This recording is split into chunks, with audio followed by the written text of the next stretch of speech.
जयपुर के हैं, हम उनसे कहेंगे अपने अपने घर में मोबाइल चालू कर लो, लाइव आस्था चैनल चालू कर लो, आसन लगाओ।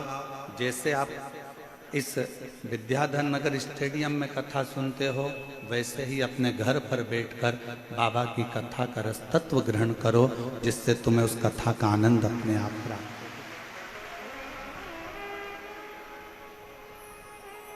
कल कथा में सुना था, आप लोगों को बताया था कि एक जैन परिवार ने अपने बेटे के लिए आसन लगाकर टीवी के सामने कथा सुनी और उसका फल उसको मिला।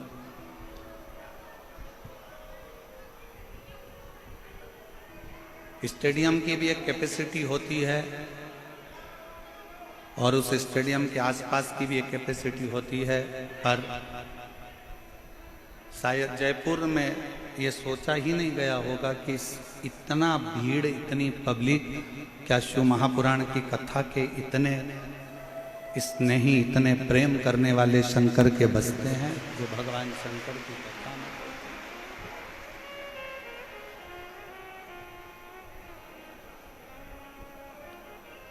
एक भरोसा शिव के प्रति,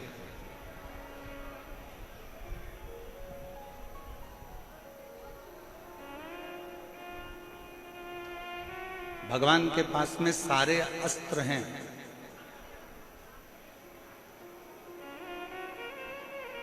भगवान के पास में सारे शस्त्र हैं। ऐसा कोई अस्त्र और शस्त्र नहीं है जो मेरे भगवान के पास में नहीं।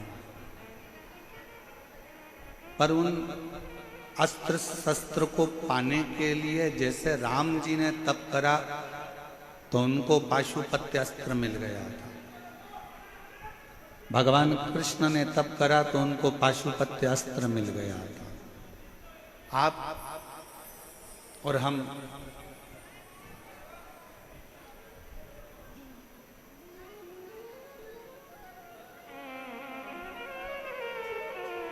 नहीं एक दिन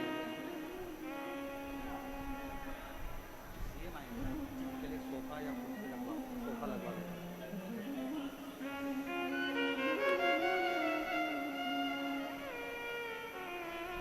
अस्त्र और शस्त्र भगवान के पास में है।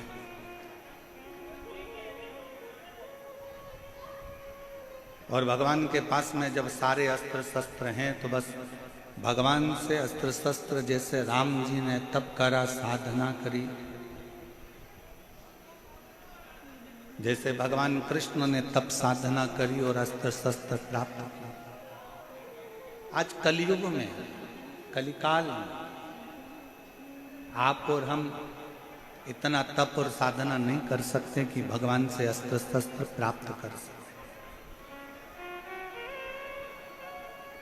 सतयुग में तप साधना से, आराधना से, यज्ञ से, त्रेता में, द्वापर में अस्त्र शस्त्र प्राप्त करे जा सकते थे, पर कलयुग केवल एक ऐसा है, इसमें आप भगवान से अस्त्र शस्त्र भले प्राप्त ना कर सकें, पर अगर दिल से भगवान की अगर भक्ति करोगे तो अस्त्र शस्त्र मिले कि ना मिले उसकी गारंटी नहीं, पर दिल से अगर शिव की भक्ति करी तो एक दिन महादेव जरूर प्राप्त हो। एक दिन भगवान जरूर मिले, एक दिन भगवान जरूर प्राप्त हो। और मैंने तेरे ही भरोसे बाबा, तेरे ही भरोसे हवा में उड़ती जावांगी बाबा, डोर हथो छड़ी कटी जावांगी। भोले मैं तेरी पतंग, शंभू मैं तेरी पतंग, हवा बिच उड़ती जावांगी बाबा। हमारे बीच में पूर्व सांसद श्री रामचरण बोहरा जी पधारे हैं, एक बार जोरदार ताली बजाकर उनका स्वागत।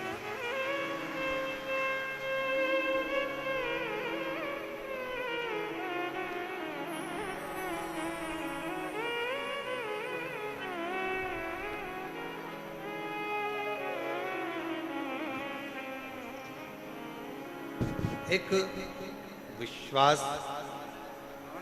एक भरोसा, एक दृढ़ता, एक समर्पण। हम ये नहीं कहेंगे कि आपको कोई शस्त्र भगवान दे देगा या कोई अस्त्र भगवान दे देगा।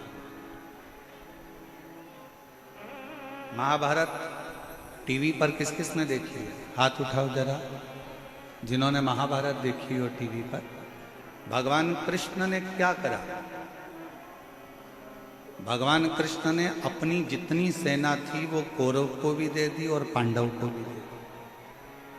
पांडव को तो कुछ मिला नहीं था, केवल कृष्ण ही मिले थे। जितनी सेना थी सारी की सारी सेना कौरवों को दे दी, कौरव को दे दी। और पूरी सेना जब कौरवों को प्राप्त हो गई, अस्त्र शस्त्र सारे के सारे दे दिए गए, भगवान कृष्ण अपने पास में कुछ नहीं रखे और भगवान कृष्ण रथ पर चढ़ गए और कह दिया कि मैं युद्ध नहीं लड़ूंगा, मैं केवल तुम्हारा रथ हाँपूंगा, केवल रथ हाँपूंगा, केवल इस रथ को मैं चलाऊं, इसके सिवाय मैं कोई काम नहीं करने वाला, इसके सिवाय मैं कोई युद्ध नहीं लड़ने वाला।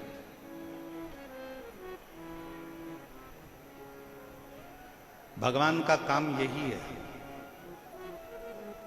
भगवान कभी नहीं कहता कि मैं तुम्हें सोना निकाल कर दे दूंगा। भगवान कभी नहीं कहता कि मैं तुम्हारे बहुत सारा धन निकाल कर दे दूंगा। भगवान कभी नहीं कहता कि मैं तुम्हें संपदा ला कर दे दूंगा। और दुनिया में कोई ऐसा बाबा पैदा नहीं हुआ, दुनिया में कोई ऐसा महाराज पैदा नहीं हुआ तुम्हें गड़ा हुआ धन निकाल कर दे देगा।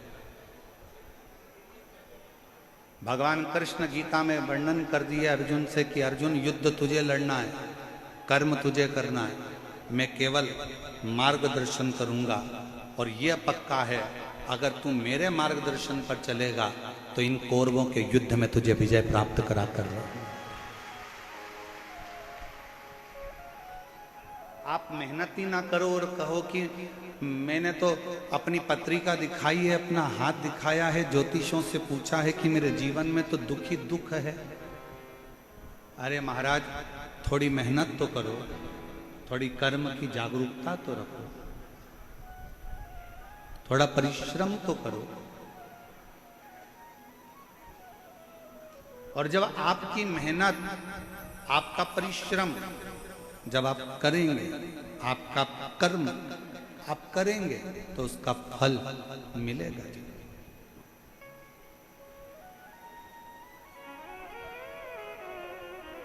आप मेहनत ही ना करो और सोचो कि मेरी दुकान चलती रहे और दुकान 10 बजे खोल रहे हो, 12 बजे खोल रहे हो, 1 बजे खोल रहे हो, शाम को 5-6 बजे जल्दी जल्दी के चक्कर में विराम दे रहे हो।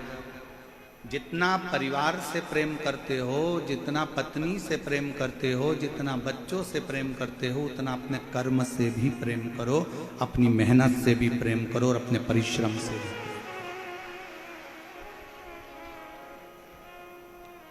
भगवान विष्णु, भगवान नारायण का दर्शन आप करेंगे, भगवान ब्रह्मा जी का दर्शन आप करेंगे, भगवान राम जी का दर्शन आप करेंगे, भगवान कृष्ण का दर्शन आप करेंगे, भगवान शंकर का आप दर्शन करेंगे। सारे देवताओं के दर्शन को उठाकर देखिएगा, ब्रह्मा जी कमल के पुष्प के ऊपर बैठे हैं। ब्रह्मा जी कमल के पुष्प पर बैठे, भगवान विष्णु शेषनाग की सैया पर विश्राम कर रहे। पर केवल एक भगवान देवाधिदेव महादेव को ना तो आप सिंहासन पर बैठे हुए देखोगे, ना कभी शंकर भगवान को आप राज सिंहासन पर बैठे देखोगे, ना आप कभी शंकर भगवान को मखमल के कालीन पर बैठे देखोगे, ना भगवान शंकर को आप कभी कोई सैया पर बैठे हुए देखोगे, कभी ना भगवान शंकर को किसी कोमल वस्तु पर बैठे हुए देखोगे। भगवान शंकर को हमेशा कैलाश पर बैठे हुए देखोगे या मंदिर में शिवलिंग के रूप में पाषाण के रूप में आप विराजमान देखते। वहां ना कोई सैया है, वहां ना कोई कमल का पुष्प है, ना वहां कोई कोमल वस्तु है। शंकर भगवान पर्वत पर, कैलाश पर बैठे हुए हैं और वहां ना कोई कोमलता है, ना कोई कम्मल है, ना कोई गदी है, ना कोई तकिया है, ना कोई मखमल है। मेरा शंकर भगवान उस पाषाण पर, उस पत्थर पर, उस कैलाश पर्वत के एक टुकड़े पर बैठे हुए हैं। क्यों? भगवान शंकर की कथा कहती है कि भगवान शंकर ये दिखाना चाहते हैं कि कर्म के प्रति जागरूक रहना। ये दुनिया बड़ी कठोर है और इस कठोर दुनिया में आपको केवल आगे बढ़ते जाना है। यहाँ विश्राम का समय नहीं है, यहाँ कर्म की लगनता में आगे।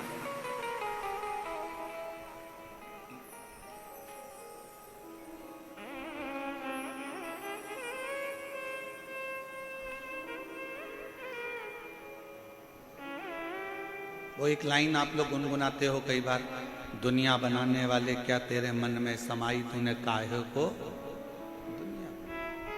किस लिए आपका और हमारा जन्म क्यों हुआ? आप और हम क्यों पैदा हुए? आप और हमारे जन्म का कारण क्या है?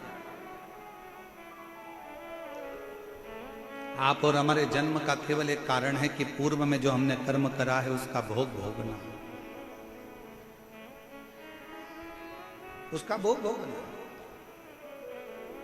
एक महिला ने पत्र लिखा है, उस पत्र में उसने लिखा है कि मेरी शादी हुई, 5 साल मैंने बच्चे के लिए इंतजार करा, फिर डॉक्टरों को दिखाना प्रारंभ करा, ऐसे मिलाकर 10 साल निकल गए।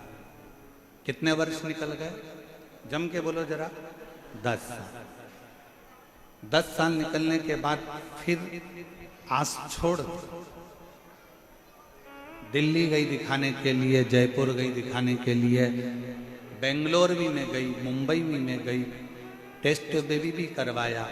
15 साल ऐसे निकाल दिए। कितने साल निकल गए? 15। फिर आज छोड़ दी।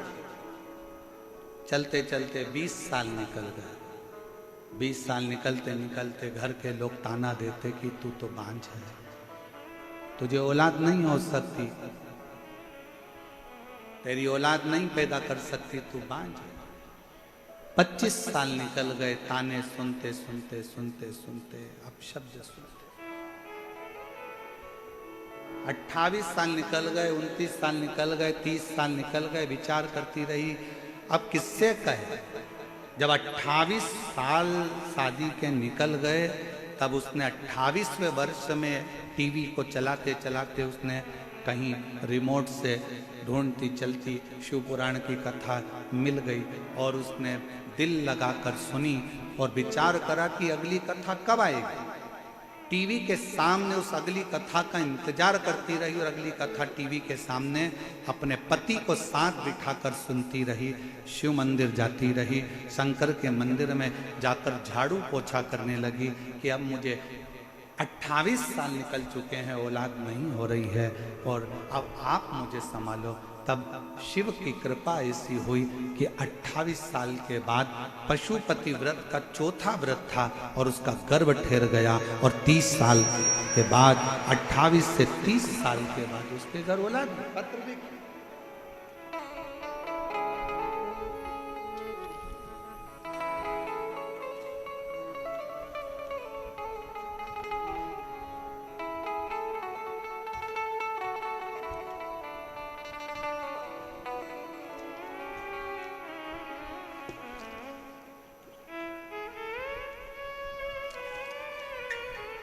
मेरा नाम अलका गुप्ता है, पति का नाम दयाराम गुप्ता है।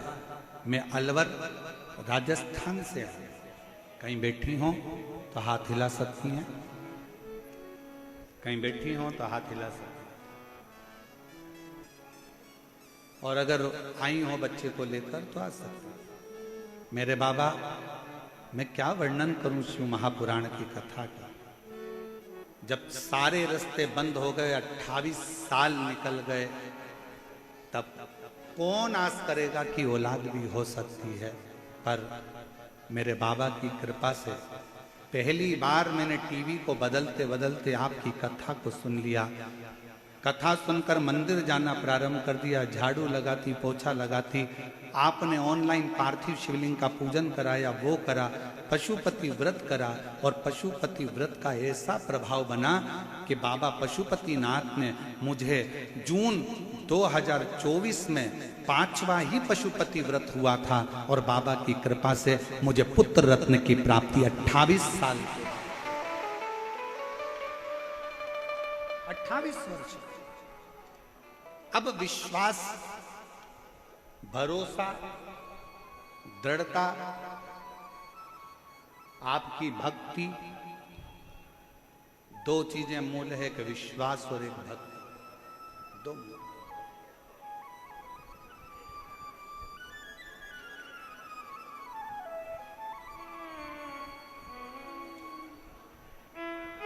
हमारे बीच में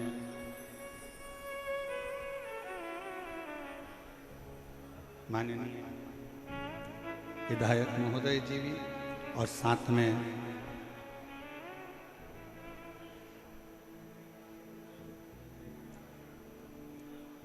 विधानसभा अध्यक्ष वासुदेव देवनानी जी, और साथ में हमारे विधायक महोदय श्री बालमुकुंद जी भी पधारे। एक बार जोरदार ताली बजाकर स्वागत वंदन।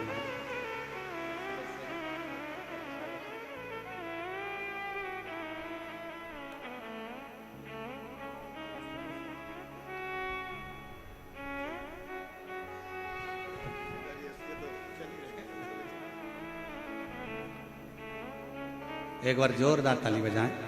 माननीय विधानसभा अध्यक्ष श्री वासुदेव देवनानी जी हमारे बीच में पधारे हैं। एक बार जोरदार ताली बजाकर उनका स्वागत। और हमारे बीच में माननीय विधायक महोदय श्री महंत श्री बालमुकुंद जी पधारे हैं। एक बार जोरदार ताली बजाएं। बड़े सहज, सरल और आनंदित, एक युवाओं को सनातन धर्म की ऊर्जा देने वाले, जोरदार ताली बजाकर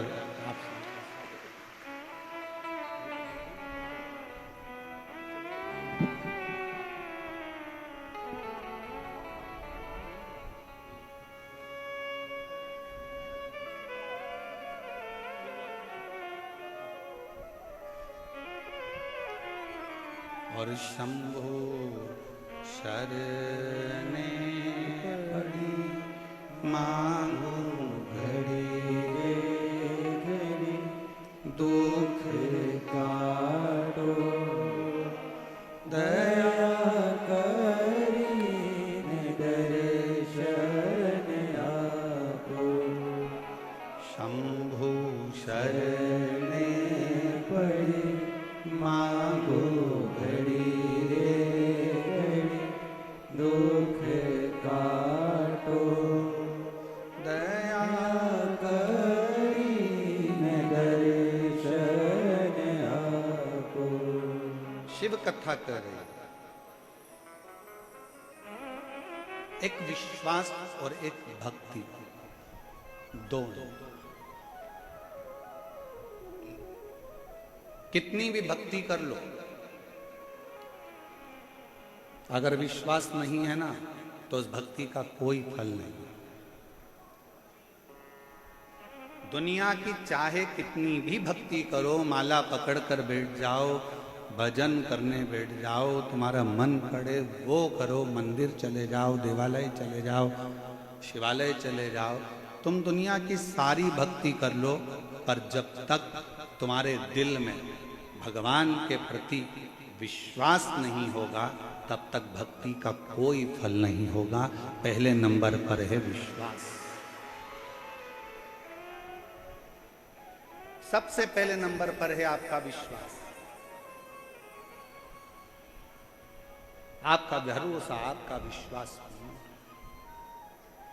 अब कितना विश्वास आप परमात्मा पर करते हो ये आपके ऊपर निर्भर करता है।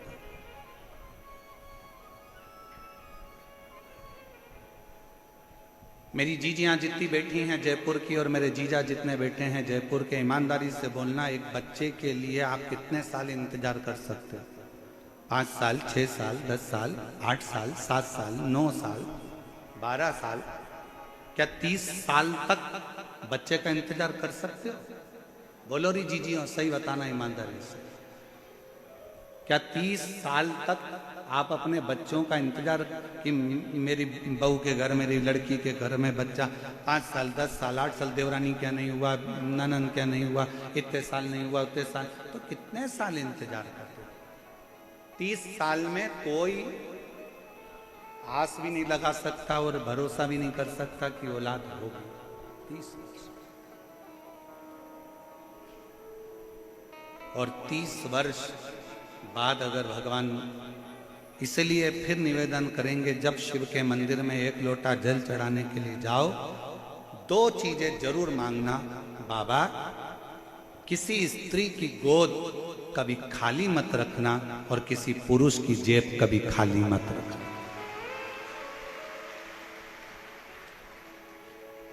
ना स्त्री की गोद खाली हो, ना पुरुष की जेब खाली हो। स्त्री की गोद खाली रहती है तो उसको ताना दे देकर मारा जाता है।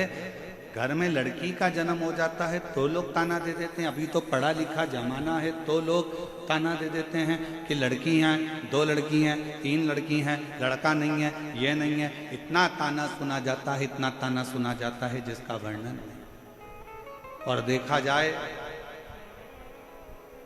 लड़का भाग्य से होता है और लड़की सौभाग्य से होती है। भाग्य का 100 गुना करो तब बेटी। भाग्य को 100 गुना कर दिया जाए तब बेटी का जन्म होता है। और बेटी का जन्म जब होए ना, सबसे ज्यादा खुशियां मनाना जी, बहुत खुशी।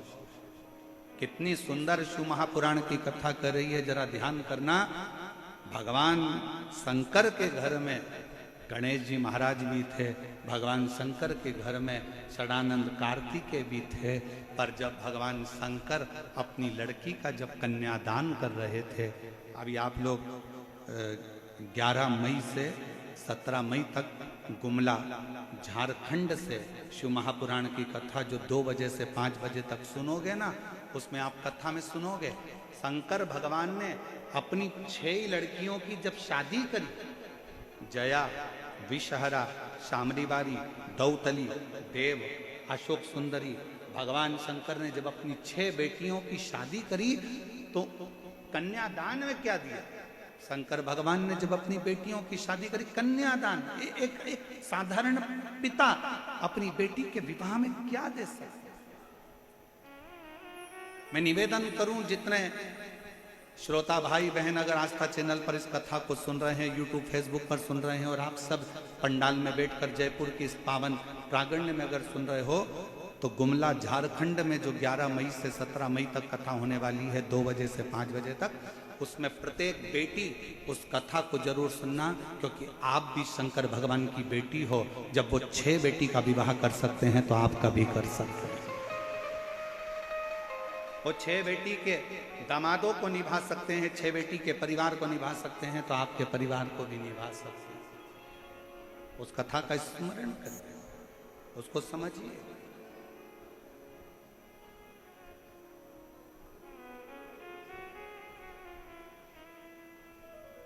बेटा भाग्य से है और बेटी भाग्य को भी 100 गुना कर लो तो सौभाग्य से।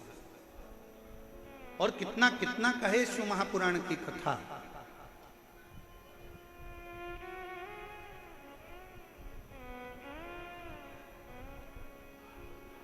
बिंदु के प्राण छूट गए थे, गलत कर्म करते करते मरा था, इसलिए प्रेत की योनि में चले गए। चंचुला देवी को मन में आया कि मेरे पति को मोक्ष नहीं मिला, मोक्ष नहीं। कैसे मालूम पड़ेगा कि आपके जीव को मोक्ष नहीं मिला? ब्राह्मणों ने कहा कि पिंडदान करो तो पिंडदान करा, ब्राह्मणों ने कहा तर्पण करो तो तर्पण किया, ब्राह्मणों ने कहा कि तिलांजलि करो तो तिलांजलि करी। इसके बाद में भी पितृदोष रह गया, उसके बाद में भी वो प्रेत की योनि में पड़ गया, तो क्या करे?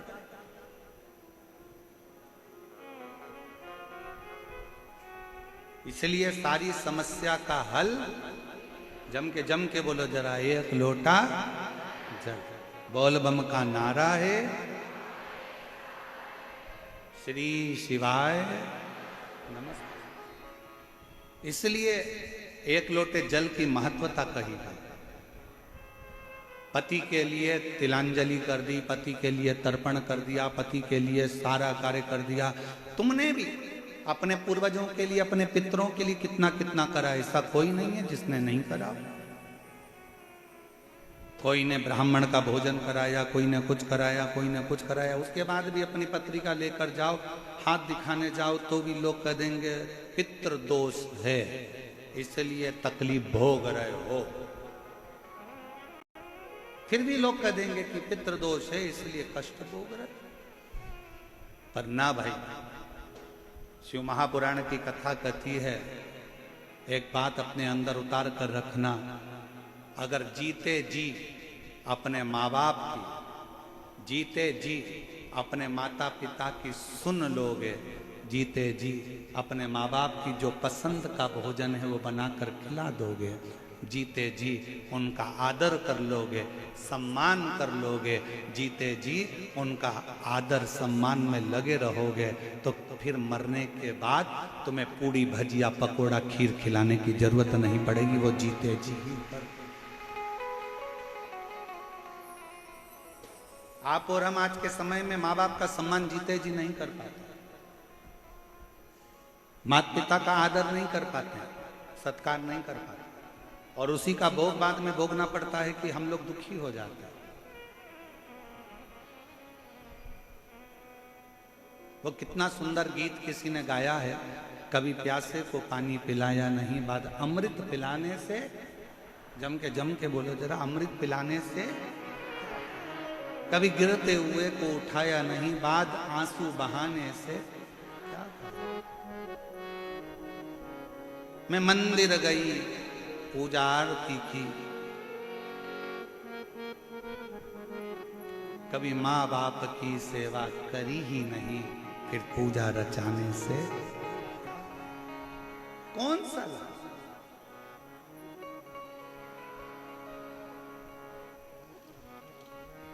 और जो एक धर्म पत्नी का फर्ज है, एक धर्म पत्नी का जो कार्य था वो धर्म पत्नी ने करा। चंचूला ने अपने पति के लिए, बिंदु के लिए जो कर सकती थी सब करा। उसके बाद भी उसका पति प्रेत की योनि से नहीं छूटा। उसके बाद भी नहीं छूट पाया। सिंहासन पर बैठो, कुर्सी पर बैठो, पद पर बैठो, प्रतिष्ठा पर बैठो, मना नहीं है, पर उसके साथ तुम एक मानव भी हो, तुम्हारे अंदर एक मनुष्यता है। जब पद, प्रतिष्ठा, कुर्सी, सिंहासन जब हमारा चले जाता है, एक सरकारी नौकरी करने वाला भी एक दिन जब रिटायर हो जाता है, और वो सरकारी नौकरी करने वाला जब ऑफिस में अपनी कुर्सी पर जाकर बैठता है तो लोग मना कर देते हैं, अब तुम रिटायर हो गए हो, चलो यहाँ से, अब तुम्हारी नहीं चलेगी। जब तक तुम्हारा सिग्नेचर काम कर रहा है, जब तक तुम्हारे पास में कुर्सी है, सिंहासन है, पद है, प्रतिष्ठा है, उसका सदुपयोग करो। जिस दिन सिंहासन से नीचे उतर जाओगे तो तुमने किसी गरीबड़े के लिए, तुमने जनमानस के लिए, तुमने साधारण व्यक्ति के लिए जो अच्छा करा होगा ना, वो अच्छाई एक ना एक दिन सिंहासन से नीचे उतरने के बाद तुम्हारे सामने आकर खड़ी हो जाएगी कि तुमने ये किया। वो तुम्हारे सम्मुख में आए।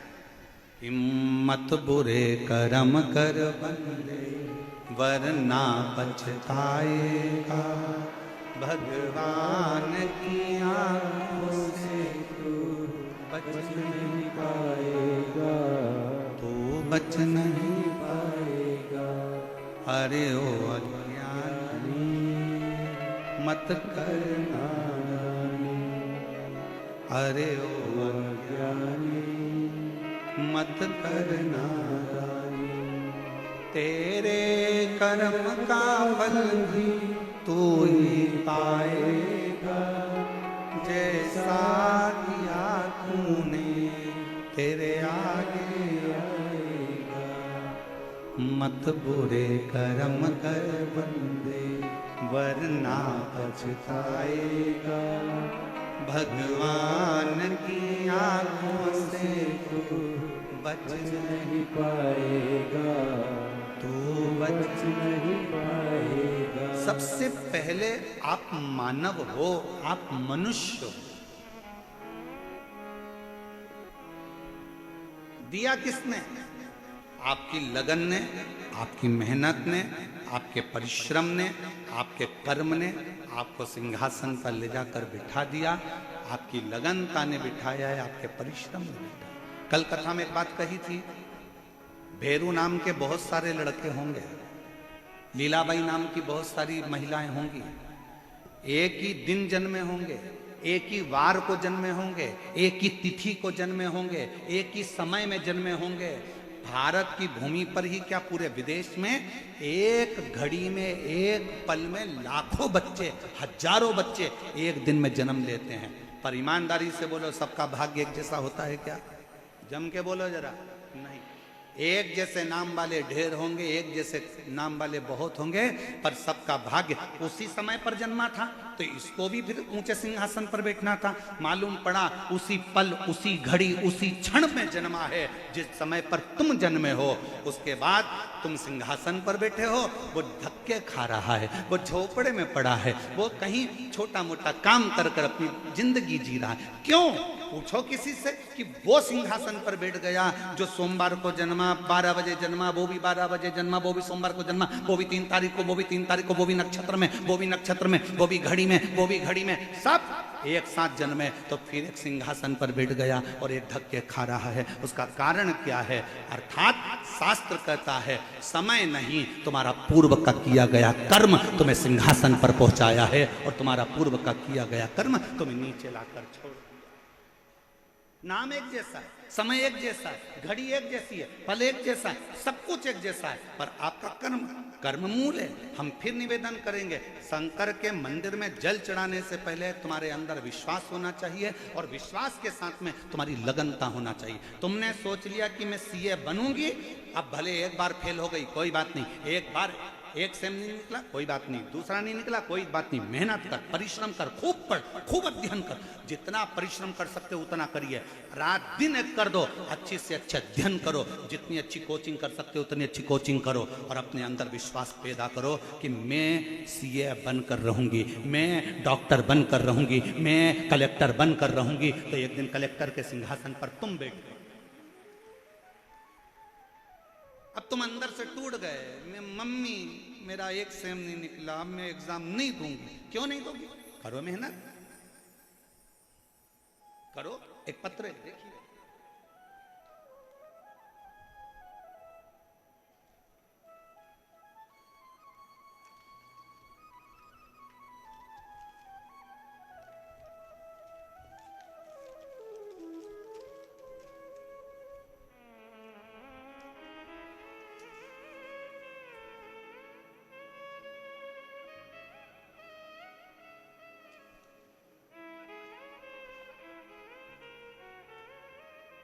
मेरा नाम हेमवती, पत्नी श्री शेर सिंह, राजस्थान भरतपुर से हूँ। मेरा मोबाइल नंबर ये है, पत्र को एलईडी पर पढ़ सकते हो, आस्था चैनल पर भी पत्र को पढ़ सकते हो। मेरा नाम ये है, मेरा मोबाइल नंबर ये है। एक लोटे जल का मैं क्या वर्णन करूं गुरुदेव, पूरे विश्वास के साथ कहती हूँ, पंडाल में बैठकर कथा सुनने का क्या फल है? कोई मुझसे पूछे, गुरुजी मैंने पहली कथा कोसी में सुनी, दूसरी कथा 2024 में सीहोर में सुनी। सीहोर अपने बेटे को लेकर गई थी। मेरे 2 बेटे हैं, दोनों की नौकरी नहीं थी, दोनों हताश होकर पड़ गए थे। दोनों के मन में आ गया था कि हम गवर्नमेंट जॉब नहीं कर सकते, हमारी सरकारी नौकरी नहीं लग सकती। मैंने अपने बेटों से कहा, सीहोर वाला महाराज कहता है मेहनत को 4 गुना कर दो, संघर्ष 4 गुना कर दो, परिश्रम 4 गुना कर दो, रात दिन एक कर दो, और आखिरी में एक बेलपत्र शिव को शहद लगाकर चढ़ाओ, परिश्रम का फल जरूर मिलेगा। मंदिर जाओ, एक लोटा जल चढ़ाओ। मेरे दोनों बेटों ने मंदिर जाना प्रारंभ करा, पढ़ना अध्ययन करना प्रारंभ करा, एग्जाम देने के लिए उन्हें अप्लाई करा। आज बाबा के इस प्रांगण में बैठकर छाती ठोक कर कहती हूँ, मेरे दोनों बेटों का गवर्नमेंट जॉब में सिलेक्शन हो गया। मैं दोनों को यहाँ साथ उठा देती हूँ। मेरा पहला बेटा, मेरे बड़े बेटे का सिलेक्शन राजस्थान पुलिस में हो गया, और दूसरे बेटे का सिलेक्शन CISF में हो गया। मैं दोनों के लिए यहाँ प्रणाम करने, धन्यवाद देने के लिए। आपका विश्वास क्या कहता है? आपका परिश्रम मूल है। आपकी मेहनत मूल है।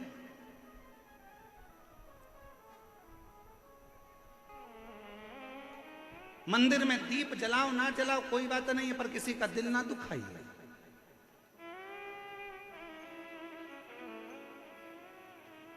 आज हमने कथा में शुरू में क्या कहा आप लोगों को कि अगर पंडाल में जगह नहीं है, प्रशासन अपना कार्य कर रहा है, बहुत अच्छे तरह से संभाल रहा है, समिति भी बहुत अच्छे तरह से संभाल रही है, पर घर में 50 लोगों की व्यवस्था हो और 150-200 आ जाएं तो व्यवस्था गड़बड़ा जाती है। इसलिए निवेदन है, जितने लोग बाहर से आने वाले हैं और जितने लोग कथा के माध्यम से, कथा टीवी के माध्यम से कथा सुन रहे हैं या सोशल मीडिया से सुन रहे हैं, मैं जितने सोशल मीडिया वाले उनसे भी कहूँगा, आप न्यूज़ में डाल दीजिए कि अपने अपने घर में रहकर ऑनलाइन आस्था चैनल पर कथा का रसपान करिए, जिससे अपने जयपुर में ये 7 दिन की कथा पूर्ण आनंद के साथ पूरी हो और ईसर गोरा कथा का लाभ सब ले, उसको श्रवण करिए।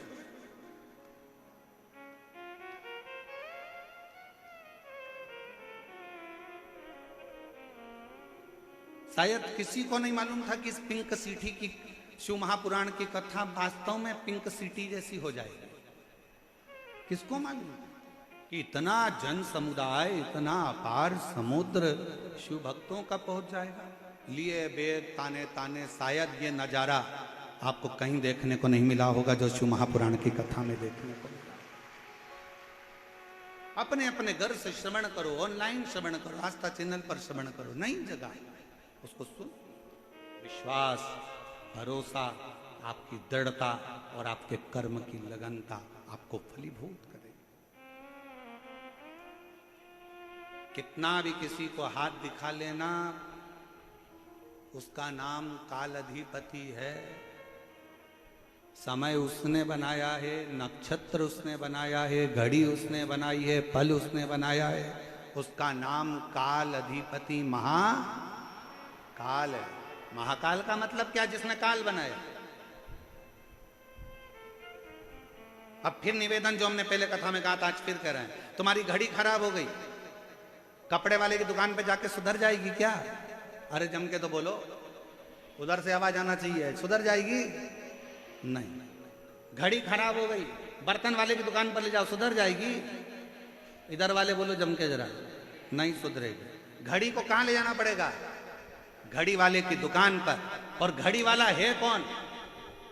घड़ी वाला एक ही है जिसने पल, घड़ी, नक्षत्र, समय बनाया, उसका नाम काल अधिपति महाकाल है। शंकर के शरण में जाना चालू कर दो, घड़ी सुधर, समय सुधरेगा, समय सवरेगा। आप शिव के पास जाओ तो सही, आप शंकर के पास एक लोटा हाथ लेकर गए, मेरा भाग्य देखकर बता दो, इस हाथ में एक लोटा जल पकड़ाओ, अपने घर से निकलकर शंकर के मंदिर तक जाओ। जितने कदम चलकर तुम शंकर के मंदिर तक जाओगे, जितने कदम चलकर तुम शिव के दरवाजे तक पहुंचोगे, उतने अश्वमेध यज्ञ अपनी जिंदगी में कर लोगे, उतने पाप अपने जीवन के समाप्त कर लोगे और भगवान के करीब में जाओ। तो पहले आप पहुंचे ही नहीं उसके पास में और मन में सोचे कोई महाराज ऐसा मिल जाए मुझे, नीचे से ऐसी बहूती फेंक दो और हंडा निकाल कर देते, अरे महाराज ऐसा जमाने में कहीं का मिल जाए तो सीओर वाले महाराज को भी बता देना, हम भी वहीं पहुंच जाएंगे। फिर यहाँ काय को मेहनत करने आएंगे? परिश्रम करिए, कर्म करिए, लगनता रखिए, मेहनत करिए। दुनिया में किसी की सामर्थ्यता नहीं है कि आपके भाग्य को कोई पलट दे, उसकी सामर्थ्यता केवल आपके पास में है, आप अपने भाग्य को पलट सकते हो, पलट सकते हो। वो शिव है, वो काल अधिपति शंकर है।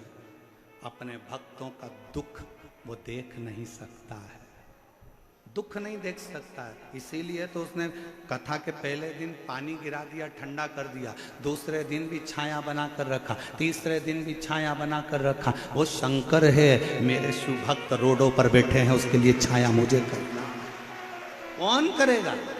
वो शंकर, वो त्रिकालदर्शी, वो कैलाशी, वो अविनाशी, वो त्रिपुंडधारी, वो त्रिशूलधारी, त्रिनेत्रधारी है। उसके आगे सब शून्य है, वही एक मूल है, वही है।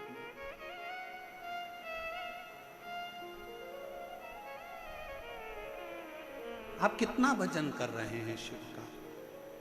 आपका भरोसा, आपका विश्वास, आपकी दृढ़ता क्या कर? और हम तो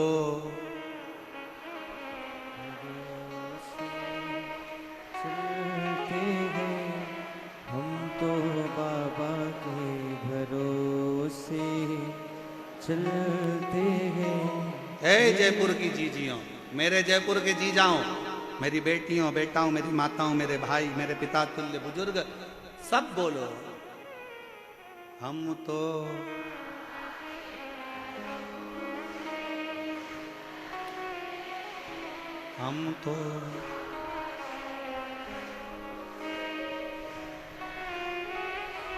डमरू वाले के भरोसे चलते हैं, काशी वाले के भरोसे चलते हैं। हम तो बाबा के भरोसे चलते हैं। ये दुनिया वाले जलते हैं, ये दुनिया वाले जलते हैं। काशी वाले के भरोसे चलते हैं। हम उसके शरणागति में पड़ जाए। चंचुला देवी का चित्त, चंचुला देवी ने सारा अनुष्ठान कर दिया पर पति को प्रेत योनि से मुक्त ना कर पाई, मुक्त ना कर पाई। पूरी सामर्थ्य था, चंचुला देवी ने जो बन सका सब कर दिया। आखिरी में गोकर्ण क्षेत्र में चंचुला देवी पहुंच गई। वहां एक बुजुर्ग बैठा हुआ था। कौन था बूढ़ा, ये शिव महापुराण में वर्णन नहीं किया कि बुजुर्ग कौन था, पर चंचुला देवी गोकर्ण क्षेत्र में जब पहुंची, पहुंचकर वहां भ्रमण करती करती गोकर्ण क्षेत्र में उसकी आंख से आंसू ढल गया, नैनों से नीर बह रहा था, आंसू गिर रहे थे। जब आंसू गिरे, एक बुजुर्ग ने उसको इशारा कर कर बुलाया, आवाज दिया, ए बहन, ए जीजी, ए बहना, इधर तो आओ। बुजुर्ग के पास चंचुला देवी पहुंची, हाथ जोड़ निवेदन करा, बाबा जी आपने मुझे बुलाया, बेटी तुम भूखी लगती हो, कुछ भोजन करोगी? चंचुला देवी ने कहा, बाबा कैसे भोजन करूं, मेरे पति प्रेत योनि में पड़े हैं, उनके लिए मैंने पिंड दे दिया, तर्पण कर दिया, तिलांजलि कर दी, सब कुछ कर दिया, मेरे पति का मुक्ति नहीं हुआ, मोक्ष नहीं हुआ, वो प्रेत योनि से छूटते नहीं है। अरे बेटी क्यों चिंता करती है, क्या तूने कभी काशी का वास करा है? क्या तूने कभी काशी का वास करा है? नहीं, मैं काशी नहीं गई। चंचुला देवी को बाबा ने बिठाया और मुख से बुलवाया। नंदन वन का वो क्षेत्र, काशी को कहते थे नंदन वन, नंदन वन के क्षेत्र का स्मरण करो। चंचुला 5 बार मुख से काशी काशी काशी काशी काशी काशी कहो। चंचुला ने जैसे काशी कहना प्रारंभ करा, मन में काशी बैठ गई और मन में आया कि अब मैं तुरंत यहाँ से काशी जाऊंगी। चंचुला बाबा को प्रणाम करी। कौन आया था मार्गदर्शन करने के लिए, कौन बैठा था? अभी कथा में कहा था, भगवान कृष्ण ने युद्ध नहीं लड़ा, भगवान कृष्ण ने सारे शस्त्र दे दिए, सारी सेना दे दी, मैं युद्ध नहीं लड़ूंगा, याद रखना, मैं केवल मार्गदर्शन करूंगा। और शंकर रूपी गुरु होता ही ऐसा है, वो केवल मार्गदर्शन कर कर तुम्हें मंजिल तक पहुंचा देता है, उन्नति की ओर बढ़ा देता है। शिव रूपी गुरु का काम किया,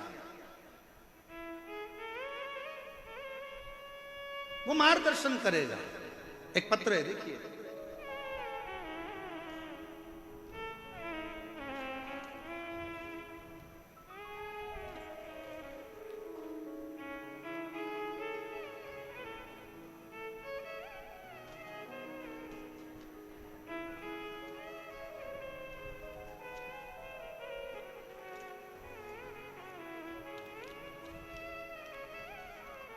लीला ददीच, पति का नाम पूनम चंद ददीच। कहीं बैठे हों तो हाथ हिला सकते हैं। मोबाइल नंबर मेरा ये है, जालरा तालाब, भाटीपुरा, मकराना, कुचामन, डीडवाना से आई हूं, डीडवाना से यहाँ पहुंची। और इसी कथा के पंडाल में एक कोई शिव भक्त, जिसके बहुत दिनों से कोई काम था, नहीं हुआ था, वो भी अजमेर से पैदल चलकर 150 किलोमीटर दूर से यहाँ पहुँचा है। हम उसका पत्र तो इन पत्रों में कहीं फंसा हुआ है, पर वो यहाँ कहीं भी बैठा है। हम उसको बुलाएंगे कथा के विराम पर जरूर। गुरुजी, मेरे पास कोई शब्द नहीं है, मेरा बेटा 13 साल का है। 2022 में उसके गले में एक गठान हो गई जिसका नाम शुभम ददीच है। उस गठान के इलाज के लिए हम बहुत सारे डॉक्टरों के पास गए, लेकिन हम सब जाते थे, वह डॉक्टर उसको देखकर ऑपरेशन का बोलते थे। फिर मेरी बहन ने बताया कि सीहोर वाला महाराज टीवी पर कथा करता है, आस्था चैनल पर शिव पुराण आती है, आसन लगाकर अगर सुनी जाए और शिव जी पे 1 लोटा जल चढ़ाने का बोलता है, वही जल का आचमन करने का बोलता है। पहले कथा सुनो, बेटे को कथा सुनाई। डॉक्टर ने कह दिया इसका ऑपरेशन करना जरूरी है, गठान निकलेगी, वो जांच के लिए जाएगी दिल्ली या मुंबई, मालूम पड़ेगा कि इसमें क्या है। और डॉक्टर ने शंका बता दी थी कि इसको कौन सी बीमारी हो सकती है। हम लोग घबरा गए, 13 साल का बेटा है, कैसे क्या करें। तब हमने पहली बार अपनी बहन के कहने पर शिव जी पर जल चढ़ाना प्रारंभ करा। आपकी कथा आस्था चैनल पर आती है, मेरे बच्चे को सुनाना प्रारंभ करिए। बेटे ने खेलना बंद कर दिया, 13 साल का लड़का खेलने नहीं जाता, आसन लगाकर कथा सुनता। मम्मी, खाना निगलने में बहुत दर्द होता था बच्चे को, पानी निगल नहीं पाता था बेटा, गले में अड़ जाता था, रोता था, चिल्लाता था। शुभम बेटा मेरा हमेशा चिल्लाता, मम्मी खाते नहीं बनता, पानी निगलते नहीं बनता, मेरा गला तकलीफ दे रहा है। ऑपरेशन की तारीख नजदीक में आए, बाबा का भरोसा कर कर शिव जी के मंदिर में बेटे को ले जाती, जल चढ़ाती, बेटे से कहती झाड़ू लगा, पोछा लगा। जल चढ़ा हुआ, नंदी के पास बैठकर पी। मेरे बच्चे शुभम ने नंदी के पास बैठकर जल पीना प्रारंभ करा, चढ़ी हुई बेलपत्र को खाना प्रारंभ करा। पहले तो उसके मुंह में छाले आ गए, फिर दूसरी बार में उसको दर्द होने लगा, जलन होने लगी, और तीसरी बार में एक दिन चिल्लाकर कहा माँ बहुत दर्द हो रहा है। जानकर फिर जल वापिस पिया, और फिर धीरे धीरे जब दर्द समाप्त हुआ, डॉक्टर को दिखाने जयपुर आए। डॉक्टर ने कह दिया इसको ऑपरेशन की जरूरत नहीं है, इसके गले में जो गठान थी वो पूरी गल चुकी है,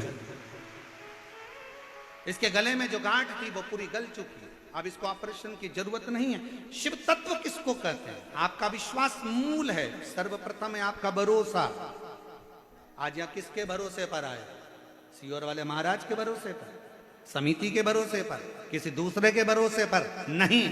यहाँ कथा सुनने के लिए उस देवाधिदेव महादेव के भरोसे पर आए हो कि मेरा शंकर है। उसकी आश्रितता, उसका भरोसा, और दुनिया पर भरोसा करोगे तो एक दिन टूटने वाला है। मेरे शंकर पर अगर भरोसा करा तो वो छूटने वाला नहीं है। किसी व्यक्ति पर भरोसा नहीं करना। सीहोर वाले महाराज पर तो बिल्कुल भी भरोसा मत करना, रत्ती भर भी मत करो। अब तो उस पे करो जिस पे सीहोर वाला महाराज भी भरोसा करता है, तो भरोसा टूटने वाला नहीं।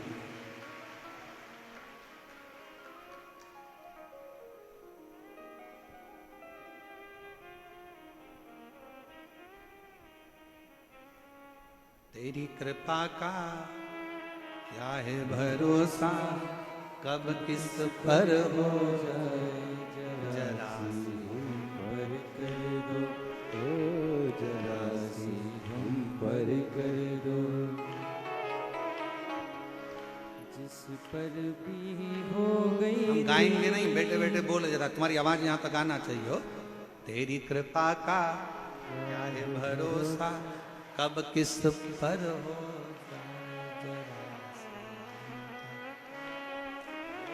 जरा सी हम पर कर दो। जिस पर भी हो गई तेरी करुणा कृपा वो भव पार हुआ, भव पार हुआ। पापी हो चाहे जितना उसका भी बाबा उद्धार हुआ, उद्धार हुआ। गिद्ध अजामिल गणिका तारे, गिद्ध अजामिल गणिका तारे, अब है हमारी बारी थोड़ी सी हम पर कर दो, जरा सी हम पर कर दो। तेरी कृपा का क्या है भरोसा, कब किस पर हो जाए जरा सी हम पर कर दो। बस थोड़ी सी, ज्यादा नहीं। कृपा की ना होती जो आदत तुम्हारी तो सुनी ही रहती अदालत तुम्हारी। गरीबों के दिल में जगह तुम ना पाते तो किस दिल में होती इबादत। उसके आश्रित।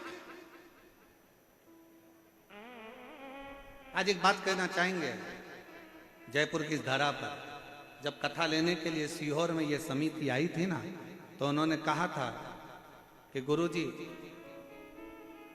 हमारे यहाँ का एक कल्चर है कि सभी लोगों के लिए सोफे लगाना पड़ते हैं।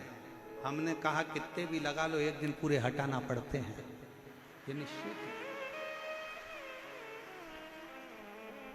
ये कोई दूसरी कथा नहीं। मेरे शंकर भगवान को वीआईपी कल्चर पसंद ही नहीं।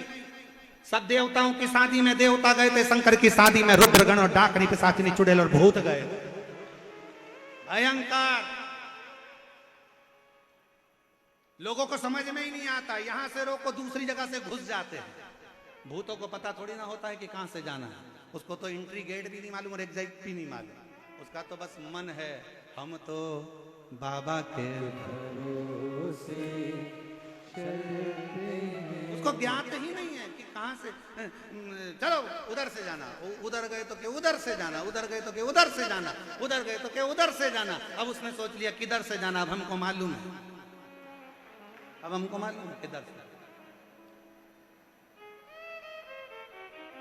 आधे से ज्यादा तो पूरे जयपुर वाले सोच रहे होंगे ये आए कहां से।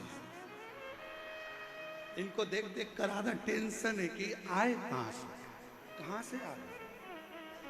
हमारे जयपुर के लोग तो बड़े वीआईपी कल्चर वाले, एसी से बाहर नहीं निकलते, डनलफ के गद्दे से बाहर नहीं, सोफा चाहिए और पूरी व्यवस्था के साथ। चलते भी हैं तो पंखा साथ। अब यहाँ ये और अच्छे अच्छे घर के भी फोन लगाकर बोलेंगे हमारी आगे व्यवस्था कर देना। अब उनको क्या मालूम कि ये शंकर जी की कथा है, और अगर शंकर जी से कह दिया कि इसकी आगे व्यवस्था कर देना तो ले जाना तो पड़ोसन को ले जाएगा तुझे। क्या आगे व्यवस्था कर देना। ये शिव है, शिव। अकाल मृत्यु वो मरे जो काम करे चंडाल का, काल उसका क्या बिगाड़े जो भक्त हो मां काल का। जो शंकर का है, ये पूरी जयपुर नगरी मेरे शिव की है। और ये कथा कोई समिति नहीं करा रही है, ये कथा कराने के लिए मेरे गोविंद देव भगवान ने बुलाया है, गोविंद देव जी ने बुलाया। कथा करना है, मुझे सुनना है, मुझे, कोई दूसरा नहीं सुन रहा है। कथा शंकर की, कृष्ण राधा रानी गौ के साथ आनंद से बंसी का नाद करते हुए सुनते हैं, वो सुनते।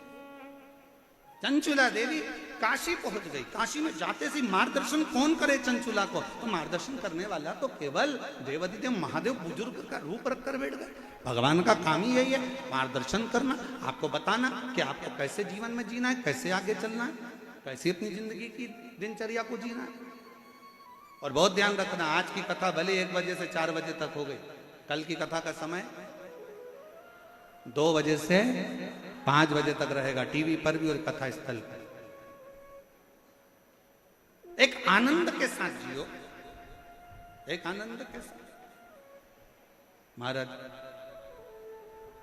और धीमा बजाओ भोलानाथ डमरू, धीमा बजाओ, धीमा बजाओ भोलानाथ डमरू, धीमा बजाओ, धीमा बजाओ बाबा, धीमा बजाओ, धीमा सब आइए। बजाओ बाबा, धीमा बजाओ, धीमा बजाओ भोला, धीमा बजाओ, धीमा बजाओ भोला, धीमा बजाओ, ओ धीमा बजाओ भोलाना डमरू, धीमा बजाओ, धीमा बजाओ भोलानाथ डमरू, धीमा बजाओ।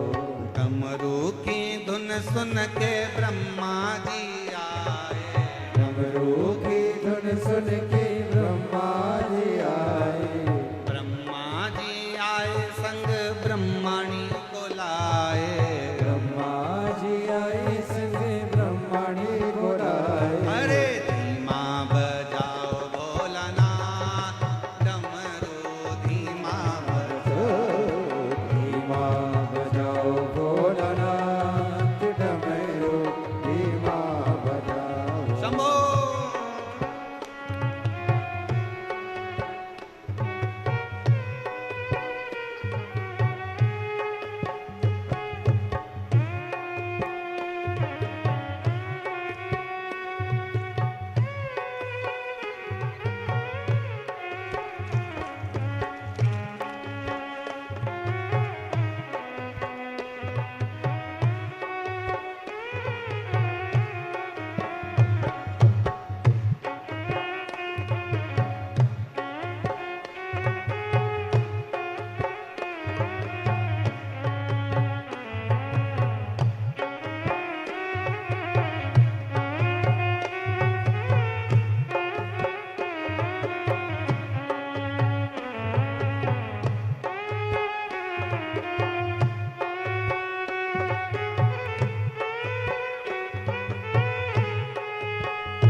डमरू के धुन सुन के राम जी आए।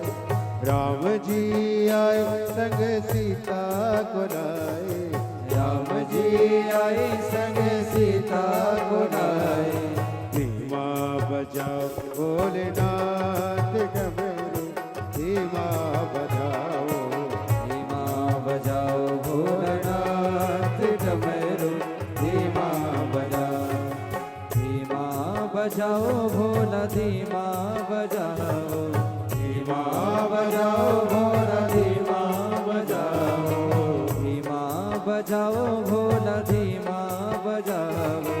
धीमा बजाओ भोला धीमा बजाओ। धीमा बजाओ भोलानाथ डमरू धीमा बजाओ। धीमा बजाओ भोलानाथ डमरू धीमा बजाओ।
सुन के नारद जी आए, डमरू के धुन सुन के नारद जी आए, नारद जी आए संग बीना बिलाए, नारद जी आए संग बीना बिलाए, धीमा बजाओ भोलानाथ डमरू, धीमा बजाओ, धीमा बजाओ भोलानाथ डमरू, धीमा बजाओ, धीमा बजाओ भोला, धीमा बजाओ, धीमा बजाओ भोला, धीमा बजाओ, धीमा बजाओ बाबा धीमा बजाओ, धीमा बजाओ बाबा, धीमा बजाओ, अरे धीमा बजाओ भोलानाथ डमरू धीमा बजाओ, धीमा बजाओ भोलानाथ डमरू, धीमा बजाओ, ओ धीमा बजाओ भोलानाथ धीमा बजाओ, धीमा बजाओ भोलानाथ डमरू, धीमा हार हार महादेव। अपने स्थान पर बैठकर बाबा को अपने हृदय का भाव बड़े भाव से आनंद से विनय करिए, निवेदन करिए, विनती करिए। शिव जी को बड़े हृदय से अपने मन से बाबा को अपने हृदय से पुकार, दिल से विनय करिए। जहां जगह मिले वहां बैठ जाओ, साथ में बोलिएगा। जिस विनय को करने के लिए सारी दुनिया के लोग कथा के पंडाल में पहुंचते हैं, उसी विनय को हृदय से प्रार्थना करिए और आप और हम सब मिलकर बाबा से विनय करें।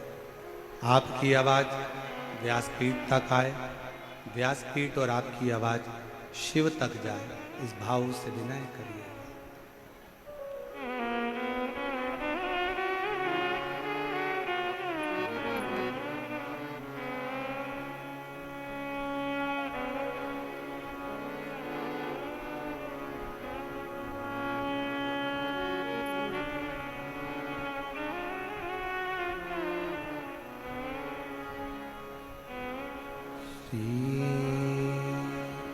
शिवाय नमस्तुभ्यं,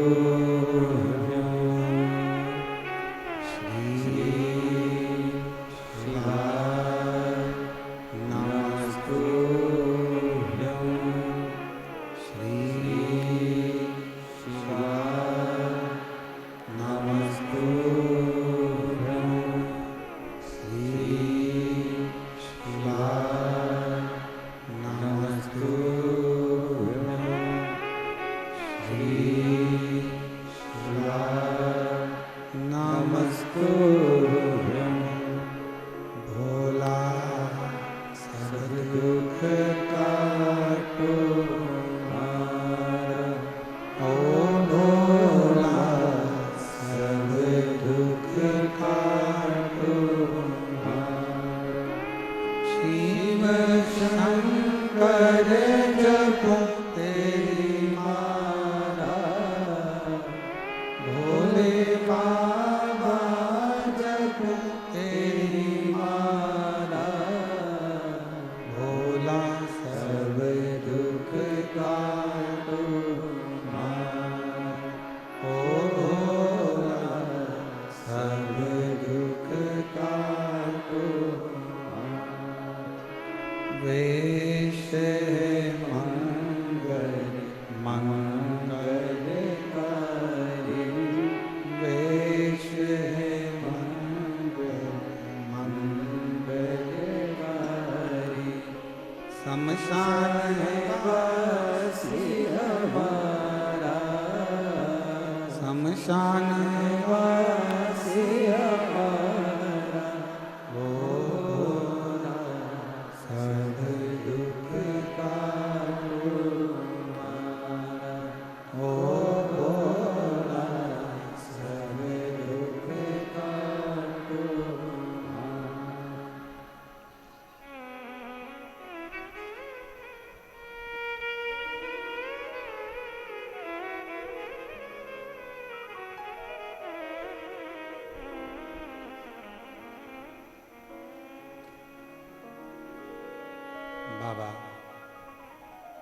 देवदिदेव महादेव भगवान शिव ओगड़दानी त्रिकालदर्शी कैलाश विनाशी भगवान शंकर की कथा कर रहे। चंचुला देवी ने काशी में प्रवेश किया। एक ब्राह्मण के चरणों में जाकर नमन किया। बाबा, पति प्रेत योनि में पड़ा है, उसकी मुक्ति नहीं, और मैं उसकी धर्म पत्नी हूं, और बड़ी मैं भी कहलाने को तो गलत ही कहलाऊंगी, क्योंकि पापी का संग देवे तो पापन हो जाए। पर आप कृपा करोगे तो जरूर मेरी मुक्ति होगी। चंचुला देवी शिव महापुराण की कथा को श्रवण करने के लिए बैठी थी, और कुछ देर बैठने के बाद वो जब गई, गंगा नदी का जल लेकर माँ गंगा से विनय कर कर आ रही थी कि पांव फिसला, प्राण छूट गए। शिव धाम में कैलाश में माँ पार्वती जी की सहेली मौन रहती, एकदम चुप, कुछ बोलती नहीं, कुछ कह नहीं पाती, मौन। पार्वती जी ने पूछा कि चंचुला, तू शंकर के धाम में है, शिव के धाम में आने के बाद तुम मौन रहा ही नहीं जाता। शिव के धाम में तो यहां तक वर्णन किया गया कि जिसको भगवान ने जिह्वा नहीं दी हो तो 2 हाथ की ताली का नाद भी अगर वो 3 बार कर लेता है तो बाबा उन पर करुणा कर देता है। यहां तक शिव पुराण कहती है। जिसके नेत्र नहीं है वो भी शिव महापुराण की कथा को अगर श्रवण कर कर कोई आ रहा हो, शंकर के मंदिर से कोई आ रहा हो, उसका स्पर्श हो जाता है तो शिव कृपा कर देता। जिसकी श्रवण शक्ति नहीं है, अगर कोई भूलवश भी कथा के मंडप तक भी पहुंच जाए, मंदिर देवालय शिवालय तक भी पहुंच जाए तो शिव कृपा कर देता है। और तुम चुप बैठी हो शंकर के धाम में, शिव के धाम में।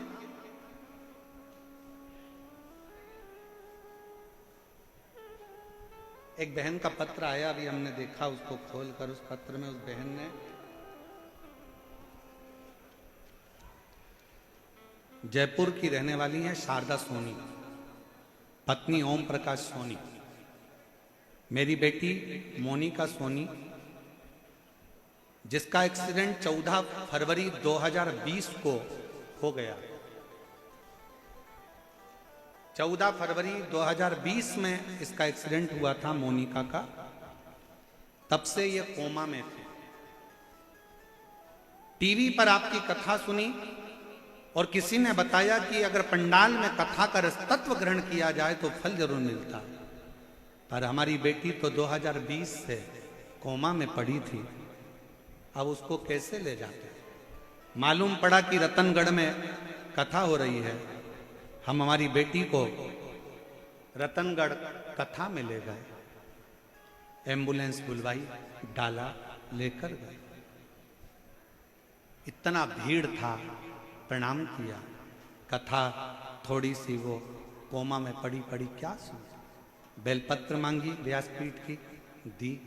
आज बाबा की कृपा से हम बाबा को धन्यवाद देने के लिए आए हैं कि रतनगढ़ की कथा तो अभी बाबा ने कृपा करी। आज हमारी बेटी बाबा की कृपा से कोमा से बाहर निकल गई है, इसलिए बाबा को प्रणाम कर रहे हैं। फरवरी 2020 का फोटो जब से वो कोमा में पड़ी थी तब का लगाया है। आप लोग एलईडी पर, आस्था चैनल पर देख सकते हैं। अप्रैल में जब कथा रतनगढ़ की श्रवण कर कर आई है, उसके बाद जिंदगी में 2020 से पहली बार कोमा से उठकर बैठी है। दूसरा फोटो उसका कोमा से उठने के बाद। दूसरा, शिव करुणा सागर है, शिव दया सागर है। उसकी भक्ति, उसकी अविरल भक्ति, उसका भजन, उसका कीर्तन, उसका स्मरण, उसकी नाम उच्चारण। और हम फिर कहेंगे, आप आए हो विश्वास के साथ, बाबा से विश्वास के साथ कह कर जाना, कह और मेरी जीजियों फिर निवेदन करूं मेरे जीजाओं से, अगर दिल से आए हो ना तो दिल से लेकर भी जाओ। ये शिव पुराण की केवल कथा नहीं है, ये एक बेटी अपने बाप से संवाद करती है, एक बेटा अपने पिता से कुछ बात करता है। ये वो शिव। चंचुला तू मौन है, तू चुप है, और वो भी शिव के धाम में, शंकर के मंदिर में आने के बाद और मौन, शिव के धाम में आने के बाद और मौन। यहां तो कावड़िया भी अगर कावड़ लेकर चलता है तो गर्जना करता चलता है, बोल बम का नारा है, बाबा एक, सारी समस्या का हल एक लोटा जल। यहां तो गर्जना करता करता कावड़िया चलता है, यहां तो शंकर के मंदिर में कोई मौन होकर जाए, ये कहां की रीति है? सारे मंदिर में चुप रहिए, पर शंकर के मंदिर में जाकर तो आवाज लगाइए, हार हार महा। सारे मंदिर में चुप रहिए, पर शिवालय में जाकर तो गर्जना होना चाहिए। दुख हर, कष्ट हर, दारिद्र हर, हार हार महा। गर्जना शिव के सामने। तो कहा गुरुजी आप कहते हो शंकर जी के मंदिर में आवाज लगाओ, जरूरी है। बच्चा जब तक रोता नहीं तब तक माँ उसको गोदी में लेती नहीं।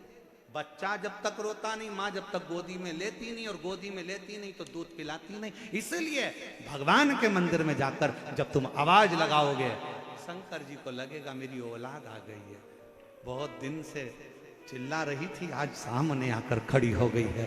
गर्जना उसके साथ। शिव है शंकर।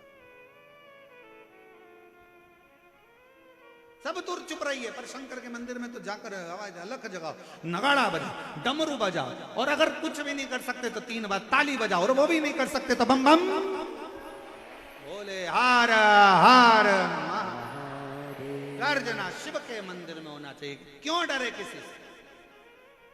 छत्रपति वीर शिवाजी महाराज की मां जीजाबाई ने तो कह दिया था छत्रपति वीर शिवाजी से कि सुन बेटा शिवा, युद्ध के मैदान में भी जाना तो बिना गर्जना के मत जाना। इसलिए वीर शिवाजी, छत्रपति वीर शिवाजी जब युद्ध के मैदान में जाते थे तो पहली गर्जना लगाते थे, हर हर। पहली गर्जना। क्यों डरे? गर्जना के साथ। और महाराज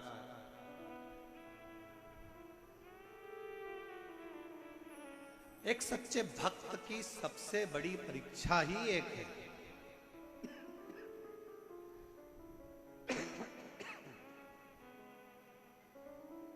एक सच्चे भक्त की सबसे बड़ी परीक्षा है दीदार ना हो और फिर भी मिलने की तमन्ना। दीदार ना हो फिर भी उससे मिलने की तमन्ना हो, वो ना मिले दिल में उससे मिलने की बेचैनी।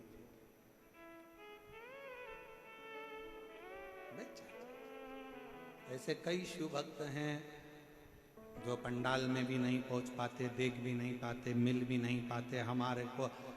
हमारा तो जाने तो हम तो मिले ना मिले, दर्शन हो ना हो, पर वो पंडाल तक भी नहीं पहुंच पाते।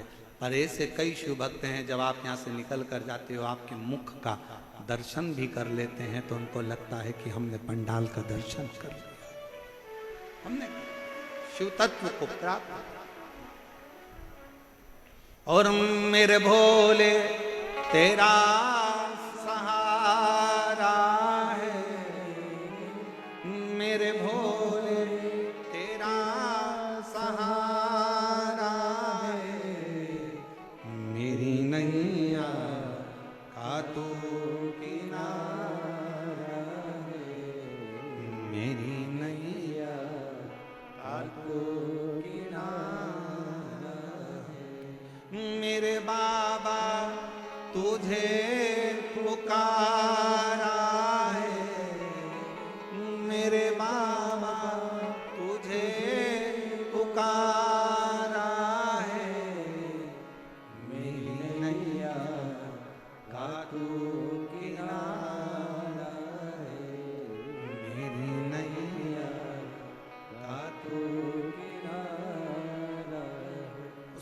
आश्रित हो जाओ।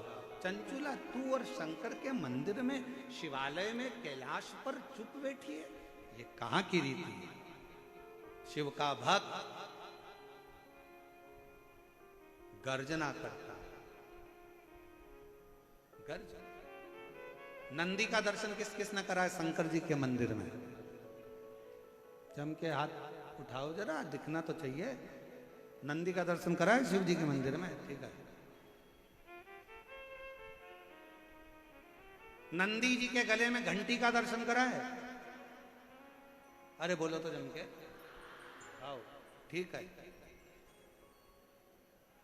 अब शंकर भगवान अंदर बैठे हैं, नंदी बाहर बैठे हैं, मौन होकर बैठे रहे। नंदी को घंटी की क्या जरूरत है? क्या जरूरत घंटी की? एकांत शिव है, शंकर हैं, मौन होकर बैठे रहे। पर नहीं, नंदी के कान में जैसे ही शिव भक्त जाकर कहता है कुछ भी, लोगों को लगता है पत्थर का नंदी क्या घंटी बजाएगा, हम हाथ से घंटी बजाएंगे तो घंटी बजेगी। पर जब शिव भक्त शंकर के मंदिर में जाता है, शंकर को जल चढ़ाकर शिव जी से अपने मन की बात कहकर नंदी के पास में आकर बैठता है ना, और जब अपने मन की कामना कहता है, बाबा बड़ा दुखी हूं, मेरे शरीर में ये रोग हो गया है, बहुत कष्ट का जीवन चल रहा है दातार, नंदी के गले की जो घंटी है वो बाबा के लिए, लोग समझते हैं कि पत्थर की घंटी है, नहीं बजती, पर वो हृदय की घंटी से नंदी बजा देता है, शंकर तक हमारी बात को पहुंचा देता है, और शिव हमें स्वीकार कर ले, शिव स्वीकार कर। शंकर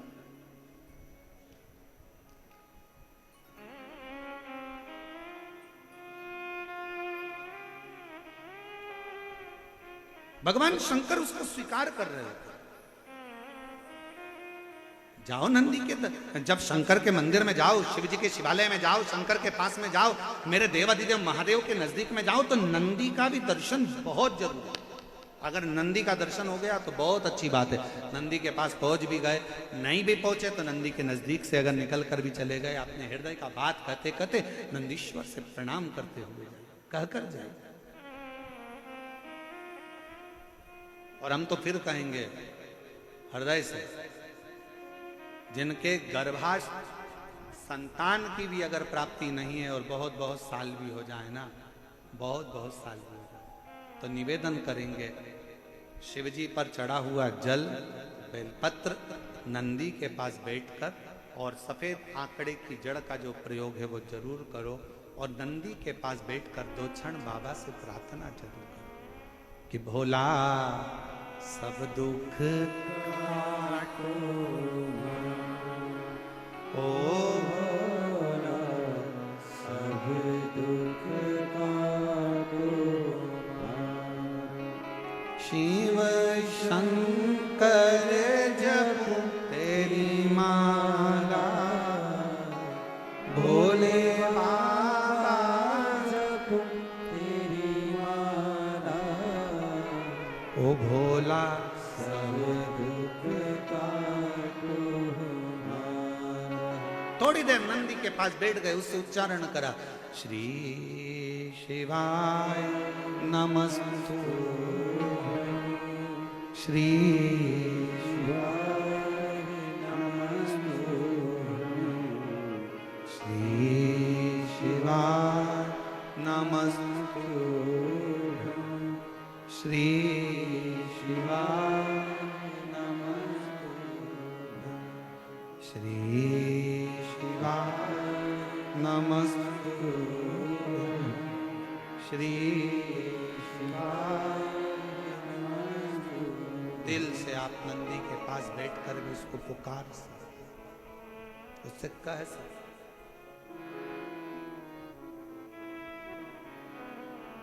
विनय कर सकते, उससे निवेदन कर सकते। और मेरी जीजियों, शंकर भगवान तो मौन थे, चंचुला देवी को देखकर पार्वती ने कहा, पुकार, क्या चाहती है? मेरा पति प्रेत योनि में है और मैं इस कैलाश धाम पर बैठी हूं, मेरे पति को मुक्ति नहीं मिली है, क्या करूं मैं? चंचुला क्यों चिंता करती है? एक काम कर, तू जा किसी अच्छे वक्ता को ढूंढ जो शंकर का गुणगान कर दे, शिव का गुणगान, शिव का स्मरण जो कर दे, शंकर का गुणगान जो कर दे। जा। चंचुला देवी किसके पास जाए? चंचुला को लगा कि कथा तो केवल अगर कोई सुना सकता है तो वो देव अधिदेव महादेव की कथा कौन से सुनूं? तो चंचुला के मन में आया, एक काम करती हूँ, देव ऋषि नारद दिन भर श्रीमन नारायण श्रीमन नारायण श्रीमन नारायण श्रीमन नारायण बोलते हैं, मैं उनके पास चली जाऊँ। उनके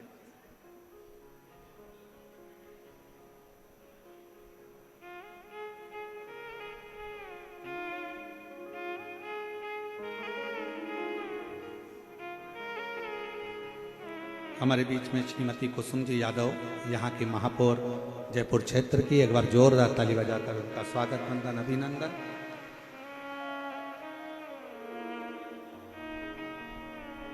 जो इस पवित्र पावन शिव महापुराण कथा में पधारी हैं, एक बार जोरदार ताली बजाकर स्वागत करिए क्षेत्रीय महापौर जी का। बहुत बहुत साधुवाद।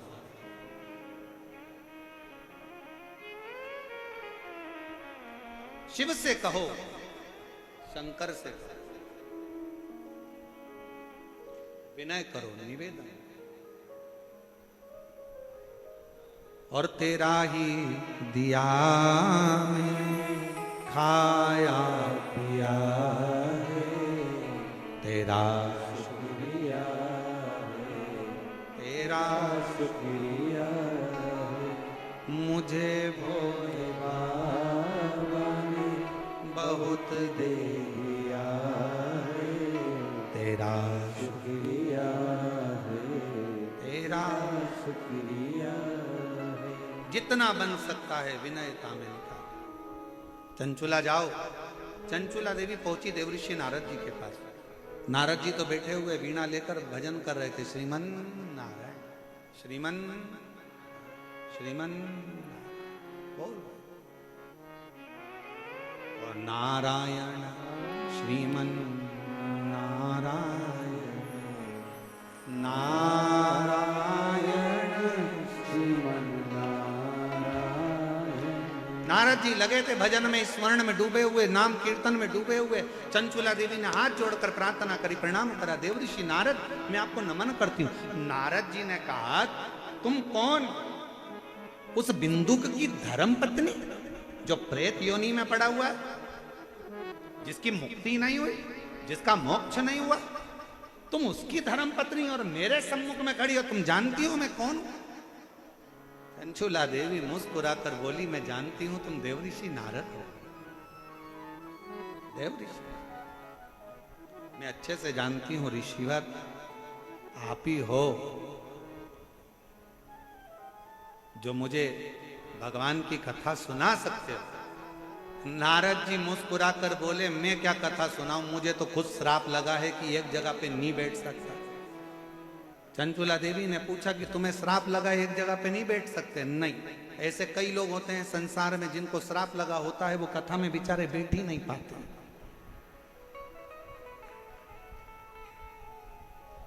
जो बार बार जाता आता, बार बार दिखे तो सिर पे पल्लू लेके उसके पांव पड़ लेना चाहिए। नारद जी अच्छा हुआ आप आ गए,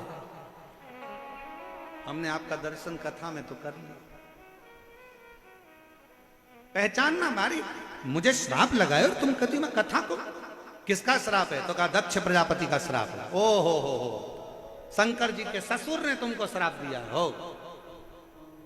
चंचुला देवी बोली, शंकर जी के ससुर भी इतने क्रोधीले हैं कि अपने दामाद को भी नहीं छोड़ा था, उन्होंने दामाद को भी श्राप दे दिया था। ए शिव, मैं तुझे श्राप देता हूं कि तू शमशान में निवास करेगा। शंकर भगवान इतने खुश हुए कि मेरे ससुर जैसा दुनिया में किसी का ससुर नहीं होगा। प्लाट भी दिलाया तो ऐसी जगह दिलाया जहां कोई कब्जा ही नहीं करेगा। अब इससे जोरदार जगह कहां होगी? ससुर कह रहे हैं तू शमशान में रहेगा, इससे जोरदार जगह कहां? दुनिया के लोगों की बारात निकलती है तो होटल से निकलती है, घर से निकलती है, जनवासे से निकलती है। पहली बारात थी दुनिया में 33 कोटि देवताओं में पहली बारात थी देवाधिदेव महादेव की। जिसकी शुरुआत मसान से हुई थी, शमशान से हुई। जहां लोगों का एंड है वहां से वो शुरू होता है। और बारात भी कब निकली थी? मुहूर्त निकल चुका था। जिस दिन का मुहूर्त था निकल गया। देवताओं ने कहा ब्रह्मा जी ने तुम्हारी शादी है आज, तैयार होके चलो। शंकर भगवान बोले अभी मेरा मुहूर्त नहीं निकला, मैं नहीं जाऊंगा शादी में। दूसरा दिन हो गया, तीसरा दिन हो गया, कहते 1 साल निकल गया, शंकर जी बारात लेके ही नहीं जा रहे। क्यों? हमारी मर्जी, जब हमारा मुहूर्त होगा तब जाएंगे। थोड़ी देर बाद शंकर जी ने देखा सामने से अर्थी आ रही थी, लोग चिल्ला रहे थे राम नाम। अरे अच्छे से तो बोलो, अपन जाएंगे जब दूसरे चिल्लाएंगे, अपन आज ही चिल्ला राम नाम। अब जैसे ही लोग चिल्लाए राम नाम सत्य है, शंकर भगवान ने जड़ा जूड़ मानना प्रारंभ कर दिया। ब्रह्मा जी ने पूछा क्यों मुहूर्त हो गया क्या? शंकर जी बोले सामने से अर्थी आ गई, मेरा पाउडर का डब्बा आ गया। जलेगा, भस्म बनेगी, चढ़ेगी, सुंदर दिखूंगा, चलूंगा। जिस दिन भगवान की बारात निकली थी सामने से अर्थी का दर्शन हुआ था।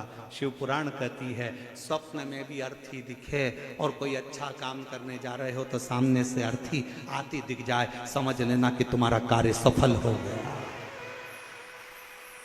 कार्य सफल हो गया।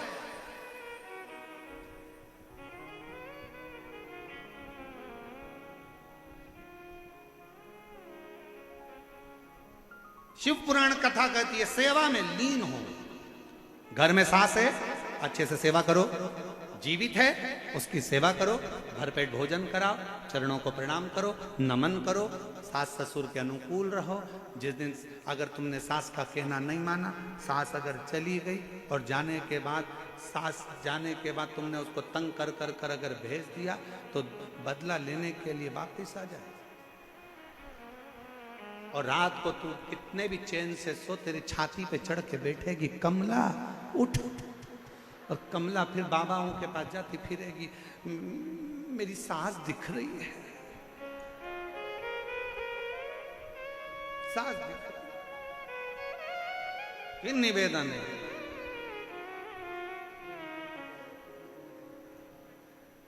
हमारे बीच में श्री प्रेमचंद जी बेरू जी उप मुख्यमंत्री राजस्थान सरकार से पधार रहे हैं। एक बार जोरदार ताली बजाकर साधुवाद। श्री प्रेम जी बेरवा जी उप मुख्यमंत्री राजस्थान।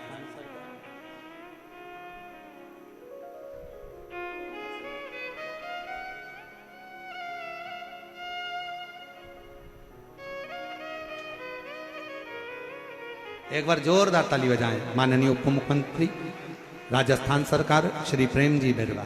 जोरदार ताली बजाकर साधुवाद। जो सपरिवार आप सब शिव महापुराण की इस पवित्र कथा में पधारे, और बहुत बहुत साधुवाद है सभी अतिथि गणों का जो इतने प्रेम से इस पवित्र कथा का लाभ ले रहे। सेवा करिए।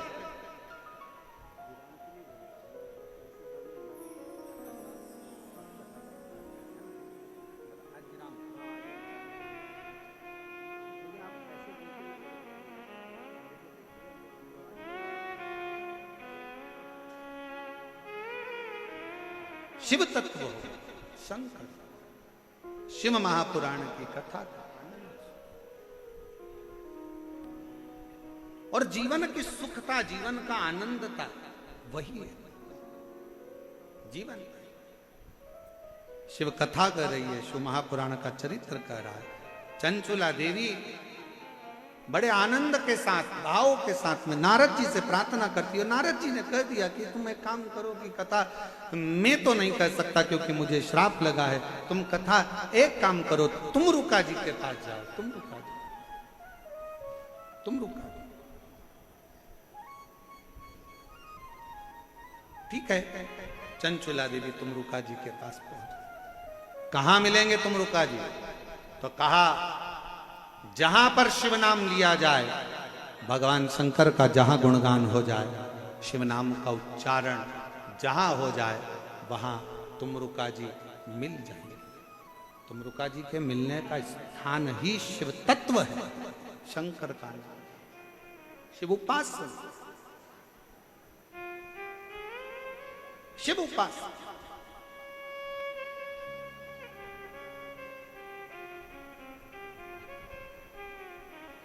और जब भगवान तुमरुका जी का दर्शन चंचुला देवी को हुआ, चंचुला की आंख से नीर बह रहा था।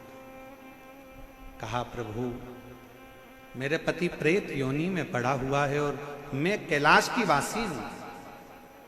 एक क्षण की मैंने कथा का रसतत्व काशी में सुन लिया था, तो आज मुझे कैलाश का वास प्राप्त हुआ। क्या आप मेरे पति के लिए शिव महापुराण कथा का रसतत्व ग्रहण करा सकते हो? तुमरुका जी तो प्रसन्न हो गए कि अगर शिव भक्त कथा सुनना चाहे और कोई कथा का आनंद भाव सामने प्रकट हो जाए तो इससे बढ़कर सुख क्या है। और खुशियां मनाना चाहिए, प्रसन्न होना चाहिए जब अपने क्षेत्र में कहीं बाबा की कृपा हो, मेरे शंकर की करुणा हो और शिव महापुराण की कथा अगर श्रवण करने को मिल जाए तो जीवन का सबसे बड़ा लाभ, जीवन का सबसे बड़ा आनंद। इससे बढ़कर दुनिया का कोई सुख नहीं, कोई आनंद। और अपने आप को धन्यवाद समझो, अपने आप को धनभागी समझो कि हम भगवान की अविरल में कथा का रसतत्व अपने कानों से श्रवण कर।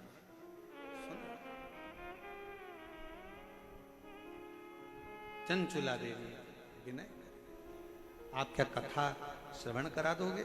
हाँ, पर इसका यजमान कौन होगा, कौन बनेगा, कथा कौन कराएगा? किसकी सामर्थ्यता है कथा कराने की? किसी की सामर्थ्यता शिवपुराण कराने की नहीं। दूसरी कथा हो तो उसका कोई यजमान बन सकता है, दूसरी कथा हो तो उसका कोई आयोजक हो सकता है, पर शिव महापुराण का ना तो कोई यजमान है ना कोई आयोजक है। शिव पुराण का अगर कोई यजमान बनकर भी बैठता है तो समझ लेना वो शंकर की कृपा से शिव और पार्वती ही बनकर बैठते। जैसे ये यजमान परिवार का नाम लिखा है ना, श्री बजरंग लाल जी अग्रवाल और सुधीर जी अग्रवाल, तो हम और ये राजन जी शर्मा हैं, अंबर विलास जी हैं, आलोक अग्रवाल जी हैं भैरू ग्रुप से, इन सब के जो लिखे हैं, अनिल जी संत वगैरह जितने नाम लिखे, हम कहेंगे कोई शिव की कृपा से। जब तक वो करुणा ना करे तब तक आप यजमान पद भी ग्रहण नहीं कर सकते। सारी कथा का यजमान श्रीमद् भागवत के यजमान बने हैं राजा परीक्षित, रामचरितमानस के यजमान बने हैं काशी नरेश, परशु महापुराण कथा का यजमान कौन है? तो क्या इसका यजमान कौन बनेगा? तो चंचुला देवी बोलती है, मैं किसको विनय करूं, किसको निवेदन करूं? तुमरुका जी ने कहा, जाकर शंकर जी से प्रार्थना करो। शिव जी से निवेदन करा, मुझे शिव पुराण का यजमान नहीं मिल रहा। शंकर जी ने पार्वती से कहा, ये वो पुराण है जो मनुष्य के जीवन का सारा ताप हरती है, ये वो पुराण है जो मनुष्य के जीवन का सारा दुख हरती है, ये वो पुराण है जो दुनिया में सबके कष्ट हरती है, और कष्ट हरने के लिए इसका कोई यजमान नहीं, इसका यजमान शंकर जी कहते हैं, पार्वती तुम 16 श्रृंगार करो और मैं भी सज धज कर तैयार होता हूँ, मैं ईसर बनता हूं, तुम गोरा बनो, गणा और गौर बनकर शिव पुराण के यजमान, गणगौर बनकर शिव महापुराण के यजमान पद ग्रहण करेंगे, गणगौर बनकर, ईसर गोरा बनकर। 16 दिन तक भगवान शंकर और पार्वती श्रृंगार करे। शास्त्र कहता है शिव जी का मंगल विवाह हुआ तो शंकर भगवान ने श्रृंगार नहीं करा था, भगवान शंकर का श्रृंगार नहीं हुआ था, पर जिस समय पर भगवान शिव महापुराण के यजमान बने तो स्वयं दूल्हे जैसा फेटा बांधा है। शादी करने गए थे तो जटा जूट बांधे थे, चंद्र धरा था, यहां तुर्री लगाई है सिर पर, तुर्री।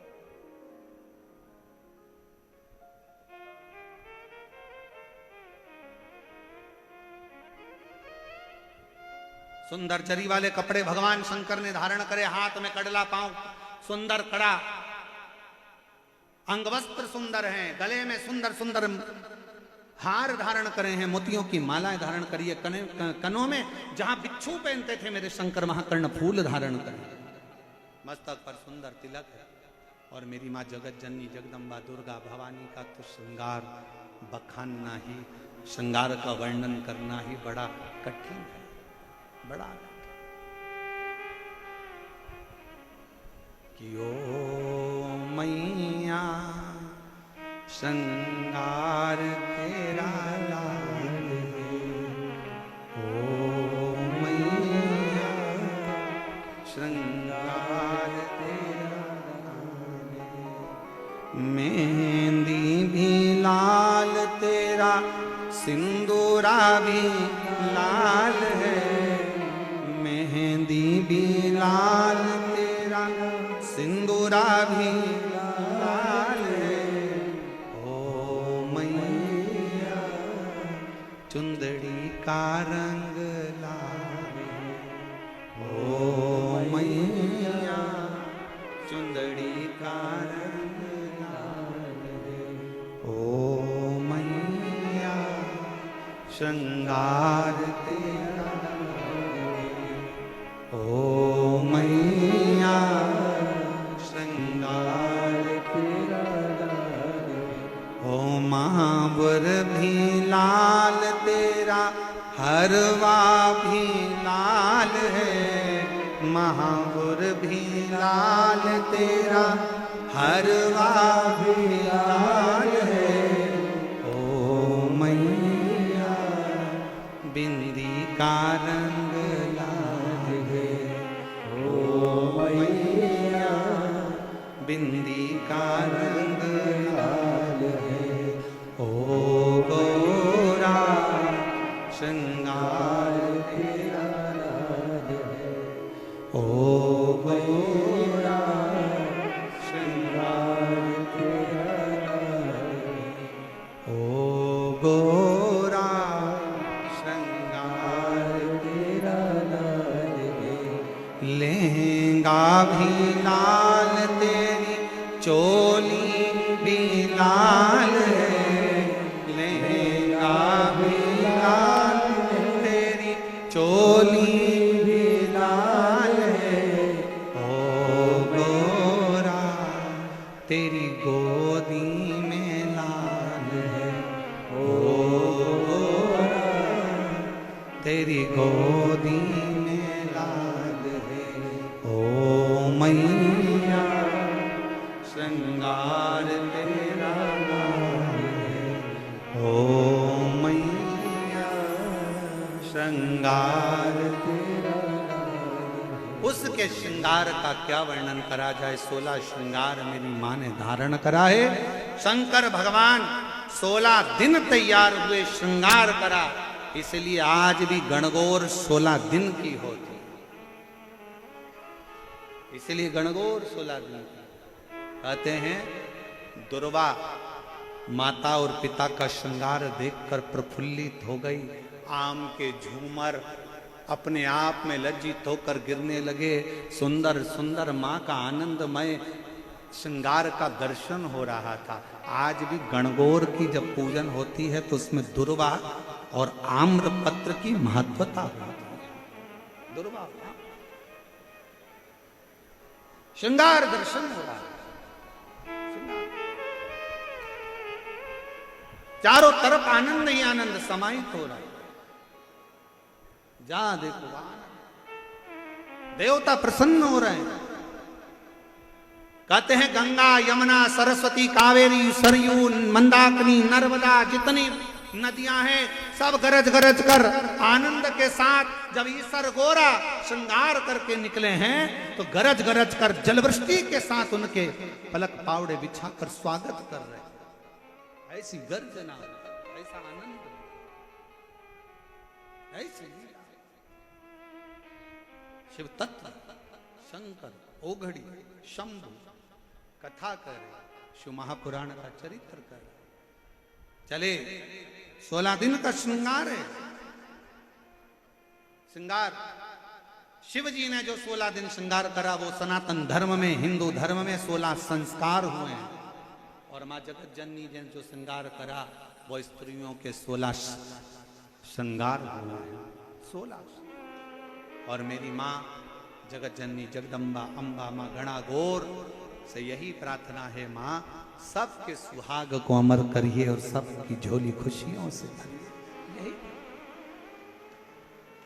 और शंभु शरने पड़ी मांगू घड़ी रे दुख काटो दया करी दर्शन आपो शंभो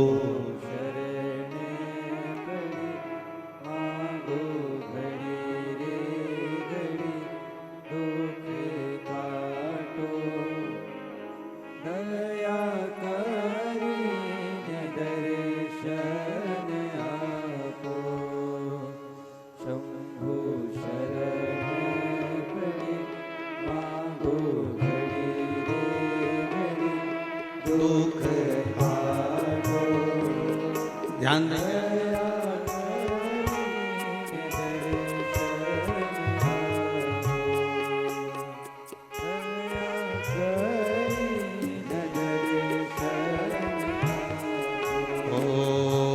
शंभो शरण मांगो घड़ी घड़ी दुख हारो।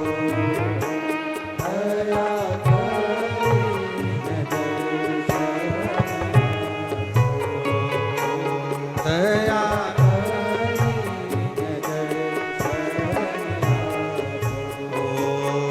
शंभो शरण मांगो घड़ी रे घड़ी दुख हारो। दया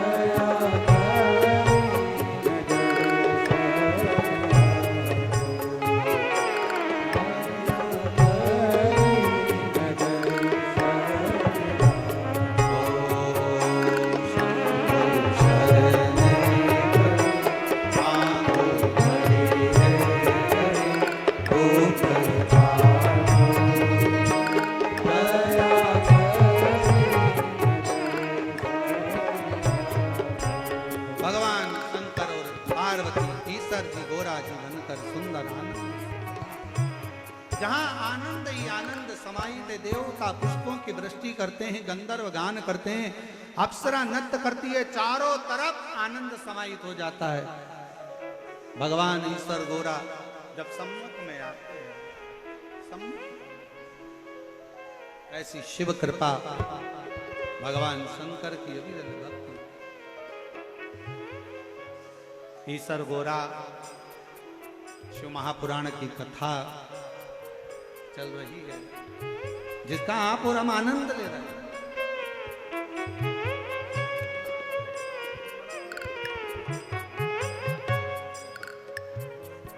ध्यान देंगे, हमारे बीच में माननीय उप मुख्यमंत्री जी पधारे हुए हैं।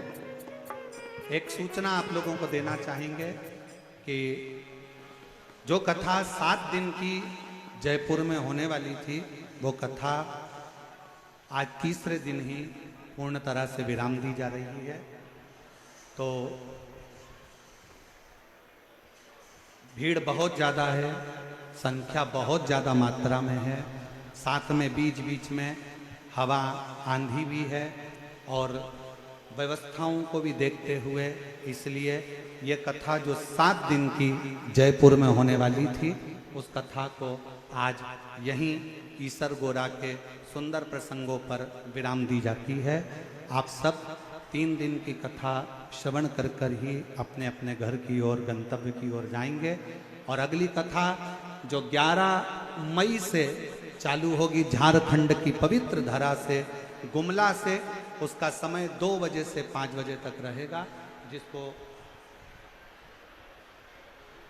नहीं, कथा नहीं, कलेक्टर मना कर दिया कि कथा विराम हो, नहीं सूचना है, जजमानों ने सूचना दी है, इसलिए कथा को विराम कर रहे हैं। सूचना दी गई है, कलेक्टर साहब बोले हैं, तो इसलिए उसको विराम दिया।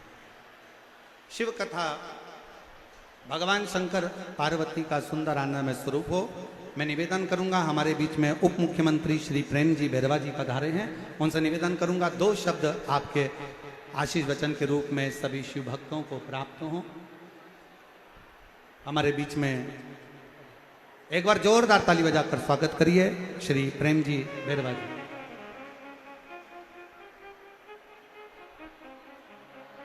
ताली बजाकर स्वागत करेंगे श्री प्रेम जी बेरवा जी का, उप मुख्यमंत्री राजस्थान सरकार। एक बार जोरदार ताली बजाइए। आज माननीय हमारे पूज्य गुरु जी के चरणों में प्रणाम करता हुआ, जो ये मौसम खराब हो गया लेकिन महाराज जी और इनकी कृपा है ठाकुर साहब की कि हमारे को इस ऐसे मौसम में भी इतनी पब्लिक यहाँ पर है, और हम महाराज जी आपके प्रवचनों से सभी हमारी आत्मा की शुद्धि और ऐसे संस्कार जिससे हम मानव के लिए हमेशा एक दूसरे का सहयोग करते हुए